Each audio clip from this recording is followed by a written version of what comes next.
Bonjour Patrick, alors je vais essayer de t'expliquer un petit peu ce que tu m'as demandé sur le mail de Magali. Alors il y a un autre, je vais essayer de te montrer.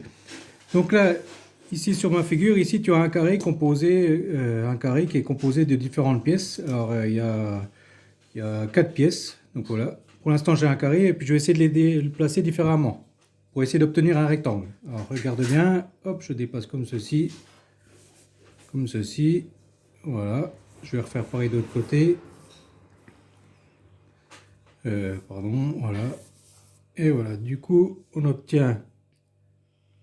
avait un carré au départ qui est devenu un rectangle. Si tu regardes bien, mon carré, si je calcule son aire, là, le côté fait 8, l'autre côté fait 8. 8 fois 8, ça nous donne 64 cm carrés.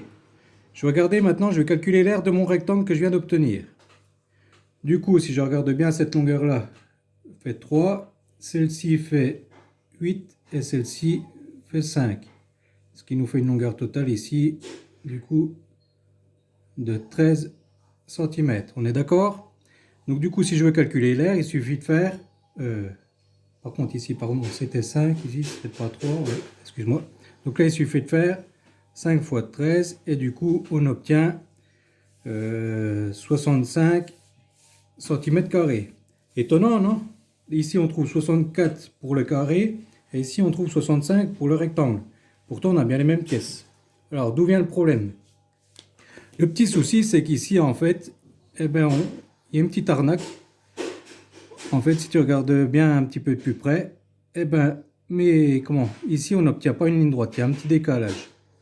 Alors, on va essayer de vérifier on va essayer de vérifier d'où vient le décalage. Alors, regarde bien, c'est du triangle. Ici, j'ai un triangle. Alors, je ne sais pas si tu te souviens de la leçon sur le théorème de Thalès.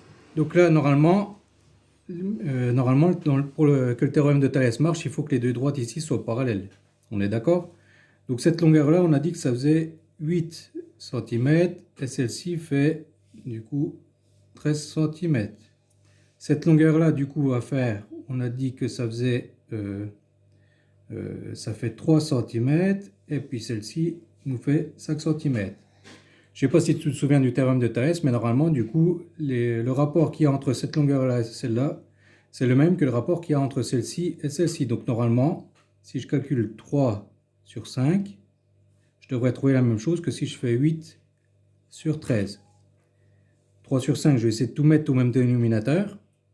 Donc là, du coup, celui-là, je vais multiplier par 5. Du coup, au-dessus, je vais multiplier par 5 aussi.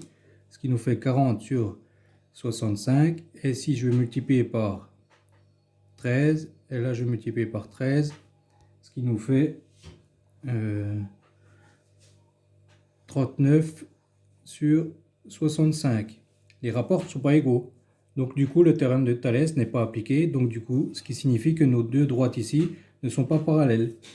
Ce qui veut dire qu'ici, eh bien, nous n'avons pas, les points ne sont pas alignés. Voilà d'où vient le souci. Et ça, c'est ce qui s'appelle le paradoxe de Lewis-Carroll. Ce que tu m'as montré, toi, c'est un peu le même genre de problème. Ça s'appelle le paradoxe de Curie. Et tu peux retrouver des exemples sur YouTube. Voilà. J'espère que ça a répondu à ta question.